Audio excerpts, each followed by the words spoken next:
নমস্কার। জিরে দিয়ে, টমেটো দিয়ে, সর্ষের তেল দিয়ে ডাল রান্না করছি।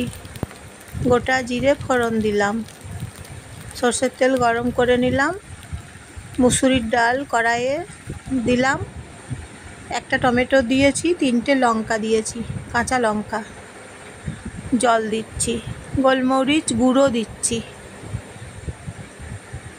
হলুদ গুঁড়ো দিচ্ছি, নুন দিচ্ছি,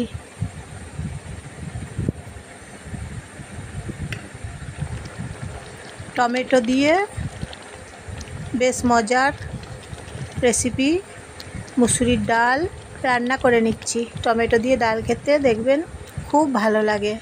আপনারা যদি বাড়িতে এইভাবে বানিয়ে খাবেন ভালো লাগবে। হয়ে গেছে, ঢেলে নিচ্ছি। টমেটো ডাল রান্না হয়ে গেছে আমার। এই যে দেখুন, অন্য পাত্রে এখন আমি ঢেলে নিচ্ছি।